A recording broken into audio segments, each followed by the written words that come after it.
Good morning friends, I am Erguna Hashid and I am going to show you how to make two-way windmill. Here are the materials: gearbox, solar panel, stick, one small connector, the dome, two fans. Now I am going to show you how to make it.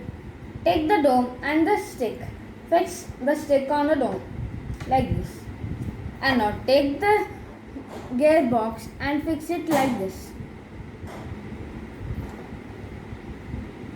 See?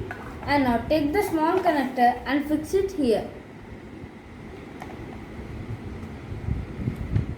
And fix the solar panel to the connector. Here. And now fix the two fans right here like this.